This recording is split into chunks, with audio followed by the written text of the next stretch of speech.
Bueno, pues nada, bienvenidos a este espacio de en Radio Villarreal para hablar de cine, para hablar de televisión. Y hoy vamos a hablar de la serie Chernobyl, la serie del año 2019, dirigida por Craig Mazin y Johan Renck. Y para hablar de la serie tenemos a nuestro amigo Sergi Mo. Muy buenas. Buenos días. Sergi Mo es artista multidisciplinar, pinta, escribe, maestro de ceremonias, también tocas algo de vídeo. ¿Qué tal te ha parecido esta serie cuando te lo propuse? Hombre, pues me sorprendió porque yo creo que no podías haber acertado más en comentarla conmigo, porque soy un gran experto en el tema. La había visto una vez. De hecho, me dijeron, un amigo en común me dijo, no llames a Sergi Mo para hablar de Chernobyl, llámale para hablar de algo de humor. Y digo, bueno, vamos a intentar derivarlo a la vertiente histórica de la serie, que no tanto artística, que también lo es, sino la vertiente histórica y todo lo que concierne al final o a esos estertores de la Unión Soviética, que como ya dijo el Gorbachev, el desastre de Chernobyl fagocitó de alguna manera o aceleró esa descomposición de la Unión Soviética. Vamos, si te parece, como hacemos en estos espacios destinados a analizar algo en concreto, a una serie en este caso, a separarla o a analizarla en 8 cortes de audio. Y vamos con el primero, que yo creo que es en el primer capítulo. Para poner en contexto al espectador, en este corte de audio ya ha ocurrido el desastre y hay esa primera comisión de expertos, ¿no? Esa primera comisión de personas del partido, porque evidentemente en la Unión Soviética de esa época el partido lo controlaba absolutamente todo, la empresa privada, la empresa pública y en este caso la energética. Y hay una primera reunión y surgen las primeras dudas de lo que podría estar pasando realmente en Chernóbil. Y uno de los gerifaltes, digamos, del partido dice lo siguiente, vamos a escucharlo.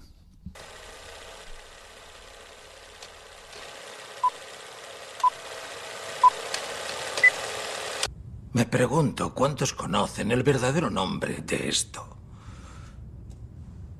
Lo llamamos Chernóbil, sí. ¿Cómo se llama en realidad? Vladimir y Lenin, señor Sarkov. Exacto.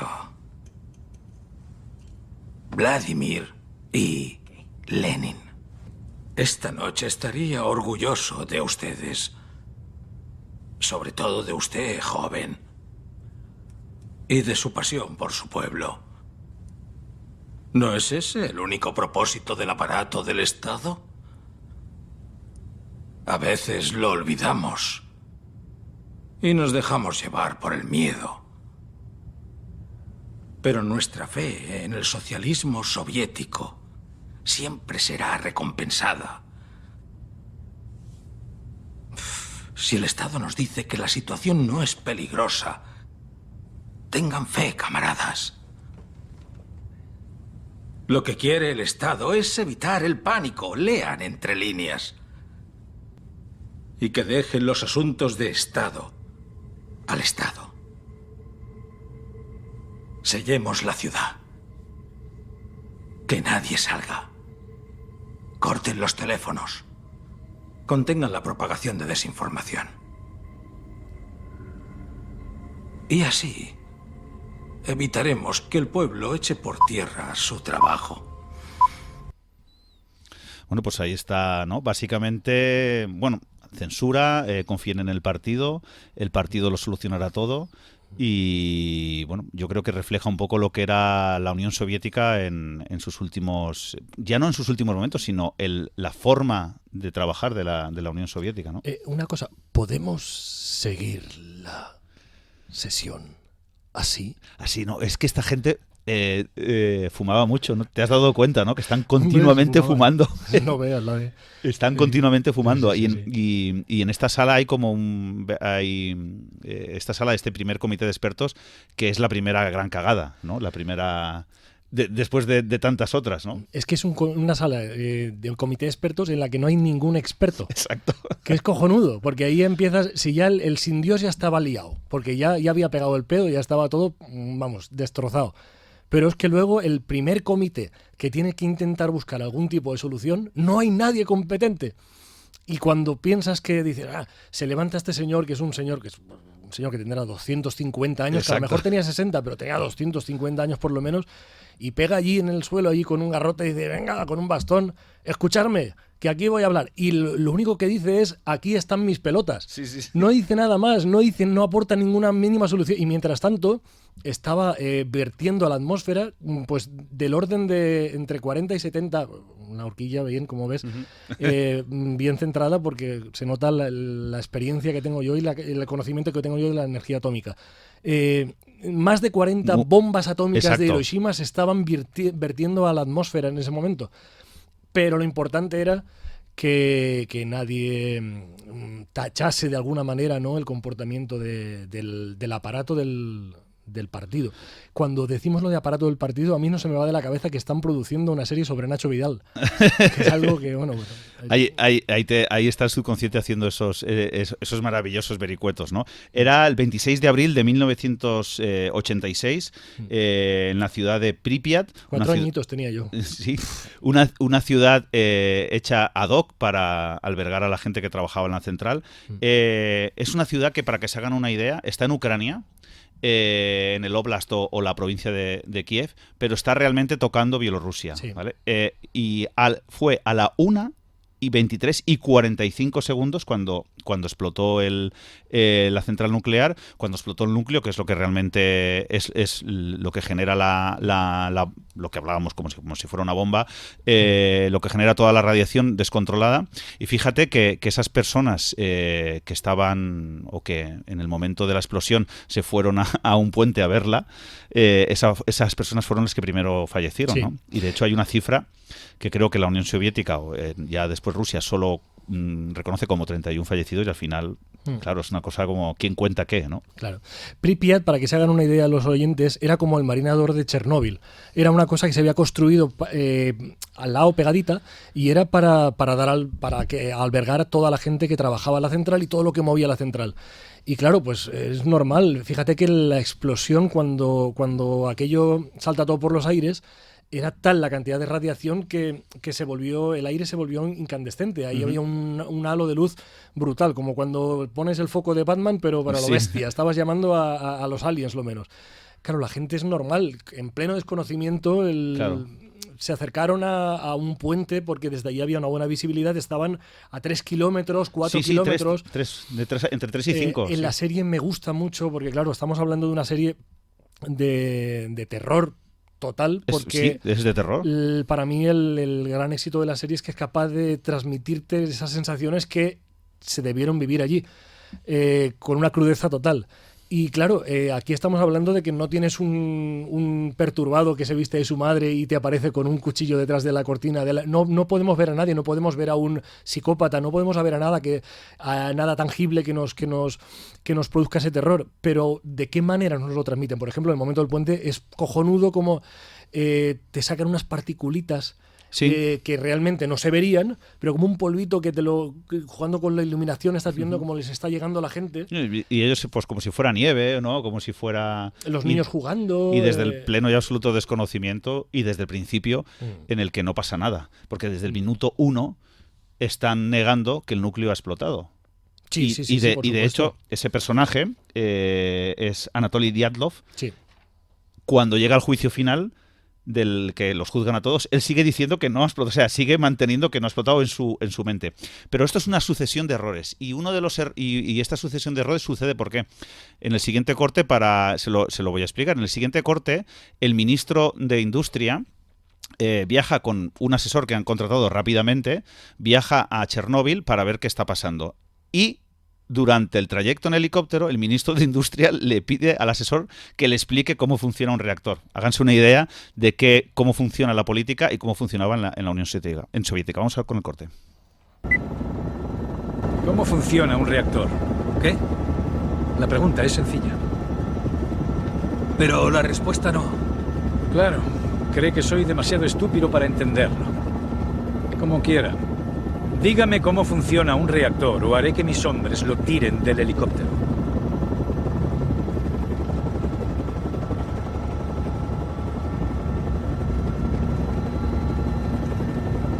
Un reactor nuclear produce electricidad con vapor. El vapor hace girar una turbina que genera electricidad.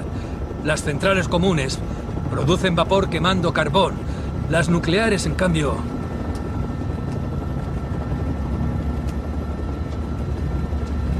En las nucleares usamos algo llamado fisión. Tomamos un elemento inestable como el uranio 235, que tiene demasiados neutrones. Un neutrón es... La bala. Sí, la bala. Bueno, las balas despegan desde el uranio. Pero si, por ejemplo, juntamos suficientes átomos de uranio, las balas de un átomo pueden chocar contra otro. La fuerza del impacto acaba partiendo el átomo, liberando una enorme cantidad de energía. Fisión. ¿Y el grafito? Ah, sí. Los neutrones viajan considerablemente rápido, lo llamamos flujo. Es relativamente improbable que los átomos de uranio choquen entre ellos. En los reactores RBMK envolvemos las barras con grafito para moderar, reducir el flujo de neutrones. Pues esto cuántas veces habrá pasado en la historia, o sea, que explicándole al primer ministro cómo funciona tal cosa antes, o sea, para que no haga el ridículo cuando llegue allí, en plan te enseño economía en 2 tardes o tantas cosas que hemos visto, ¿no? Sí, pero esto sigue pasando, esto no es de... No, pero es que eso es así porque si no, no puedes ser ministro. Si tú sabes de algo mucho, no te puedes dedicar a ser ministro porque ministro tienes que gestionar muchas cosas. No hay nadie que sepa tanto de todo. Eso es por una parte es normal. Otra cosa es que, claro, hay determinadas facetas que deberían ser obligatorias, ¿no? Y si tú eres una potencia nucelar, pues tienes que, por lo menos, que tener una base. Si eso está descuidado, ¿qué pasa? Pues lo que pasó en Chernobyl, Claro, que se va todo al garete. Una detrás de otra, además. Sí. Y luego estos dos personajes que crean Valery Legasov, que es el asesor contratado rápidamente y apresuradamente para que les asesore. Está siendo muy benévolo, ¿eh? Asesor contratado rápidamente. Claro, ¿no? Una llamada que es ven aquí ya o no volverás a salir de casa. Hay un dicho, una frase hecha de la Unión Soviética o rusa que era ellos hacen como que nos pagan y nosotros hacemos como que trabajamos. O sea, que define perfectamente lo que era la Unión Soviética. Y bueno, llegados a este punto, vamos al siguiente corte, porque a mí hay una cosa que me fascina de la serie, que es que la serie fue pensada, dirigida para el público occidental. Por eso la serie no hablan en ruso ni algo muy esperpéntico que hubiera sido inglés con acento ruso. Sí que hablasen así todo el rato, pero en inglés, sí. Hubiera sido como hubiera desvirtuado toda esa atmósfera que dicho de otra manera consigue muy bien, ¿no? Tanto el director como el showrunner consiguen esa atmósfera. Bueno, no hay que olvidar que vienen de dirigir el director de los capítulos, viene de dirigir dos los últimos videoclips de David Bowie, que eran estéticamente eran fantásticos y narrativamente también. Claro, sí. Esa atmósfera que crean se podría haber desvirtuado si los personajes hablan en inglés con acento ruso. Así que al final dijeron, no se habla ruso en la serie, en la serie se va a hablar un inglés perfecto, aunque bueno, cada uno con su inglés de donde venga, no se va a doblar nada, salvo hay un momento que sí que se habla ruso, pero que está perfectamente justificado, que es en la evacuación de la ciudad de Pripyat, que por los altavoces de la ciudad se anuncia que tiene que evacuarse. Yo no sé ruso, pero evidentemente por el contexto ya te puedes imaginar lo que dicen. Vamos a escucharlo.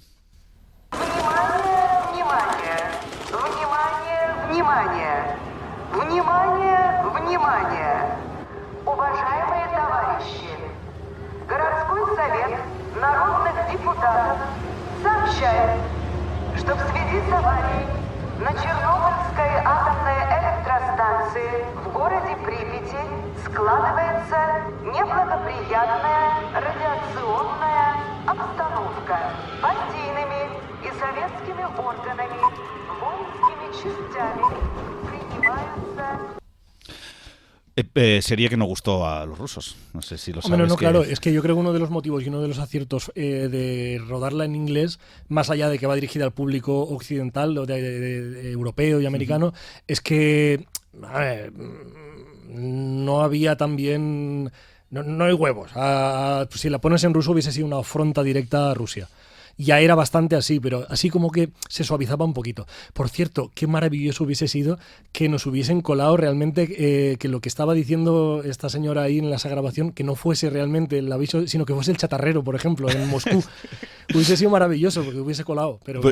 Seguramente habría un chatarrero en Pripyat y a mí me fascina esta escena porque realmente, y yo además cuando la estás escuchando, que yo la he visto como tú en versión original, no desentona nada que empiecen a hablar en ruso. No. Luego sí que hay otro momento también que hablan en ruso, que es cuando replican ese anuncio de la televisión, ese informativo, en el que también, además es que lo hacen perfectamente, como que sí, ha habido una explosión, el gobierno está trabajando en ello, se ha creado una comisión, se está atendiendo a los heridos. Y después de esta información pasamos a la siguiente, porque ellos siempre lo trataron como algo que estaba controlado, ¿no? Algo que podían tirar tierra encima y pasar rápidamente. Y de hecho, en la siguiente escena, lo que trato lo que trato de explicarles es la facilidad que tenía la Unión Soviética para reclutar cantidades ingentes de personas, lo que es la leva en masa en un ejército. O sea, ¿qué necesitamos? ¿Tirar tierra? ¿Qué necesitamos? ¿Cavar un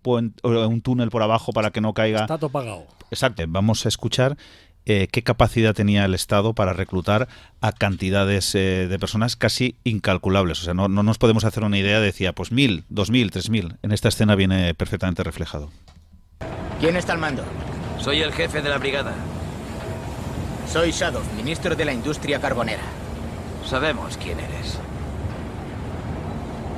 ¿Cuántos hombres tiene? En este turno, 45. 100 en total. Cojan todo su equipamiento y suban a los camiones. ¿Sí? ¿Para qué? Es confidencial.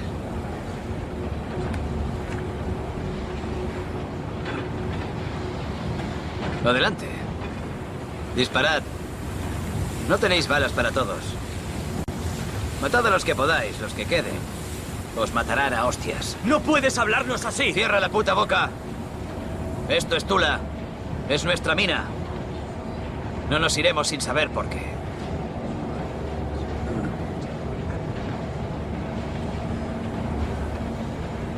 Se van a Chernóbil. ¿Saben lo que ha pasado? No desenterramos muertos. El combustible del reactor va a filtrarse en la tierra y envenenará el agua desde Kiev hasta el Mar Negro. Toda. Para siempre, dicen. Quieren que ustedes impidan que ocurra. ¿Y cómo vamos a hacer eso? No me lo han dicho, ni me hace falta saberlo. ¿A ustedes sí? ¿No han oído bastante? Bueno, pues ahí va el ministro y, a ver, mineros, ¿qué hay que hacer? Cavar un túnel, venga, pues me voy a tal sitio y ala, todos para allá, en nombre del Estado. A ver quién dice que no. Exacto, a ver quién dice que no.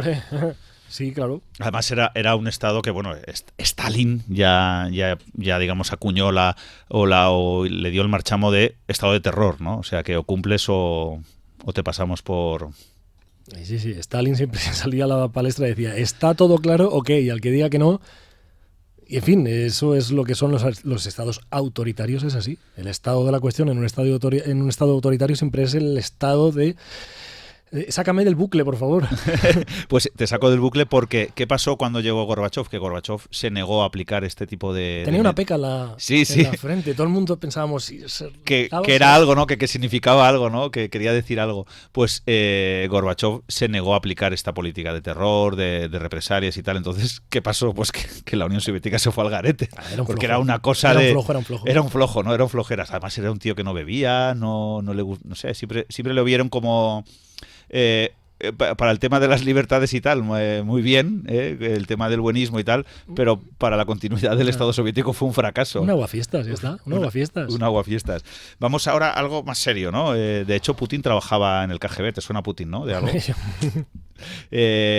Dicen que lo que mejor funcionaba en la Unión Soviética era la KGB, ¿no? Esa policía de interior que tenía, ¿no? Esa, policía, llámenle red de espías, llámenle... un sustento para el Estado soviético que era la KGB, y en esta escena explica perfectamente cuál es ese círculo de poder de la KGB. Mi compañera fue arrestada anoche. No quiero ser irrespetuoso, pero ¿puede decirme por qué? Lo siento, no sé de qué me habla. Fue arrestada por el KGB. Y usted es el vicepresidente primero del KGB. Así es. Por eso ya no me molesto en arrestar a la gente. Pero se molesta en hacer que nos sigan. Creo que el vicepresidente está ocupado. No, es perfectamente comprensible. Camarada, sé lo que cuentan de nosotros. Oigo cosas que hasta a mí me sorprenden, pero no somos lo que cuentan. Sí, hay gente siguiéndole. Y gente que sigue a esa gente. ¿Ve a esos dos? Me siguen a mí.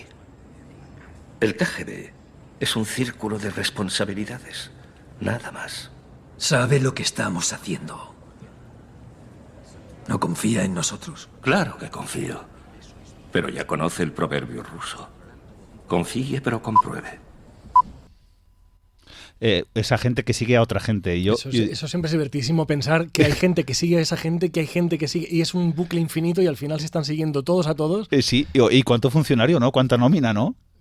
Bueno, pero es lo que estamos diciendo, ahí nadie puede negarse. Y también, hombre, ahí el tema de la inflación era diferente al de que tenemos aquí, o sea que no hay ningún problema. Ahí se hacía cola 8 horas por una patata, entonces no había ningún problema por eso. Exacto. Estaba todo el mundo siguiéndose todo el tiempo y por eso al final es maravilloso pensar, colapsó todo. Exacto, es maravilloso pensar eso, ¿no? De quién sigue a quién, ¿no? Y quién informa a quién. Bueno, en este caso, el personaje de Legasov, que era el asesor contratado, entre comillas, lo que se queja es de que han detenido a Yulana Komiuk, que es una ingeniera bielorrusa que en esta serie lo que hace es recoge toda la corriente que había de científicos que estaban en contra de la versión oficial. Es el personaje que se inventaron que crearon para la serie, y que de alguna manera es el homenaje colectivo a esta serie de personas, de diferentes científicos que aportaron su granito de arena para llegar de granito a granito a esas toneladas de arena que echaron por encima del núcleo, o intentaron echar por encima Aprovecho del núcleo. para decir que la serie está basada en el libro de Voces de Chernóbil de Svetlana Alievich. Y basada en hechos reales. Y basada en hechos reales, claro. Esto aquí no hay spoiler. Como Titanic. Sí, aquí no hay spoiler posible. O sea, la central explota y muere mucha gente. Y al final se hunde. Y se hace todo mal. Y en este libro recoge, no es más que un libro de entrevistas a gente que estuvo allí o familiares de gente que estuvo allí, y todo cómo se ha desenvuelto todo el tema ya no de la gestión, sino de la propia enfermedad de la radiación, que es algo desconocido, de cómo afectó a la gente y cómo el Estado se negaba a decir, no, usted no, o sea, su cáncer es porque le ha venido por X, no es porque haya estado allí, ¿no? Y claro, al final pues revela, ¿no?, la gestión del desastre. Otra de las cosas y otro de los momentos históricos es el siguiente, es que finalmente, bueno, pues le hacen caso a Legasov y hay que hacer una zona de exclusión, ya no solamente desalojar Pripyat, sino hacer una zona de exclusión, que a día de hoy sigue la zona de exclusión, y hay que desalojar a todo animal, bicho viviente, personas, incluso gente que viva en una granja sola. Entonces hay una escena muy buena que un soldado se acerca a una mujer de 80 años que está ordeñando su vaca y le dice que se tiene que ir porque hay radiación. Y la mujer, que ha vivido más, que tiene más mili que Franco, por supuesto, más mili que Stalin, le dice lo siguiente, ojo al dato. Esto es una evacuación, ¿lo entiende? Tiene que acompañarme. ¿Por qué? Porque me lo han ordenado, por eso. Hay que evacuar a todo el pueblo. Esto no es seguro, hay radiación en el aire. ¿A qué espera? ¿Sabes cuántos años tengo? No lo sé. Muchos. 82. Llevo aquí toda la vida. Aquí mismo, en esta casa, desde siempre. ¿Qué más me da la seguridad? Yo recibo órdenes. No me cause problemas. ¿Problemas? No eres el primer soldado que viene aquí armado. A los 12 años vine a hacer la revolución. Los hombres del zar. Luego, los bolcheviques. Chicos como tú incorporados a filas. Nos ordenaron que nos fuéramos. No. Luego llegó Stalin y su hambruna. El Holodomor. Mis padres murieron. Y 2 hermanas mías también. Al resto nos ordenaron marcharnos. No. Luego la Gran Guerra. Chicos alemanes, chicos rusos. Más soldados, más hambruna, más muertos. Mis hermanos no volvieron a casa. Yo me quedé y aquí sigo. pesar de lo que he visto. ¿Y quieres que me vaya por algo que ni siquiera puedo ver? No. Además es que enlaza con el siguiente corte, o sea, cómo, esto lo hemos hablado antes, cómo el director, cómo los creadores de la serie reflejan algo que no se ve para que dé miedo, que es la radiación. ¿Cómo lo hacen? A través del sonido. La banda sonora es una maravilla, es fantástica. Es el 50% de la serie o más, la banda sonora. Es increíble cómo te va envolviendo, cómo te va... Pues la fotografía es muy buena y te mete en contexto, pero si le quitas el audio, se queda en nada. A ver, se queda en algo que visualmente funciona muy bien, pero el audio te lo potencia, te lo lleva a niveles estratosféricos. Tanta es la importancia del audio, y antes que has dicho Titanic, siempre me he acordado que decían que ver Titanic sin audio no aguantabas ni 20 minutos. Y con audio a veces tampoco. Y esta serie sin audio, perdería muchísimo. Mira, el tema del dosímetro o cómo suena la radiación. Simplemente se fueron a una central, grabaron cómo funcionaba, qué sonido emitía un dosímetro, lo filtraron, lo arreglaron, y esta es la escena que he elegido, esta es la escena de los liquidadores de Pripyat, los liquidadores que estaban tirando el grafito al núcleo. Los robotitos humanos. Sí, biorobots, que solo tenían como 20 segundos para hacerlo. Entonces esta es la escena en la que uno de ellos le sigue la cámara en plano secuencia es lo de menos, pero el sonido, pues al final te genera, de lo que hablábamos, te genera terror.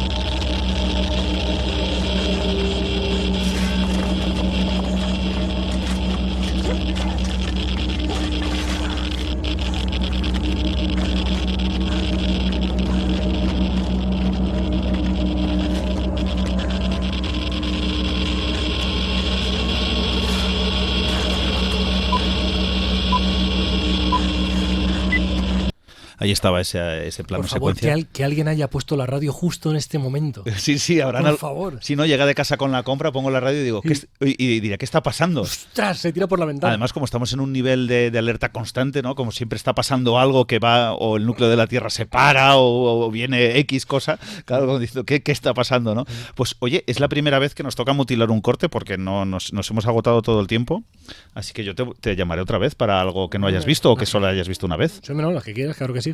No me quería ir de aquí sin decir que estamos hablando todo el rato de Chernóbil, pero aquí en España tuvimos nuestro Chernobylito, como siempre adecuado, que fue Palomares. Sí, exacto. Y recomiendo mucho la serie de Palomares que se puso en Movistar hace tiempo y está muy bien. ¿Pero está todavía en Movistar? ¿Se puede ver? Supongo que estará todavía, si no que la gente lo busque si que quiere. Lo busque. Pero que está muy divertido de ver también. Ahí tuvimos también nuestro mini Chernóbil o el Chernóbil marca España. Bueno, Sergio, muchas gracias por haber compartido este momento de radio hablando de Chernóbil. ¿Demuestras que te puedo llamar para cualquier cosa? Bueno, yo claro que sí, encantado, siempre que pueda venir. Y siempre que lo puedas contextualizar y siempre que podamos darle un pequeño toque de humor como es tu característica, tu personalidad. Y ahí estamos. No dejen de ver Chernóbil, por favor, tanto la española como la versión para Occidente. Un saludo y nos vemos. Hasta luego.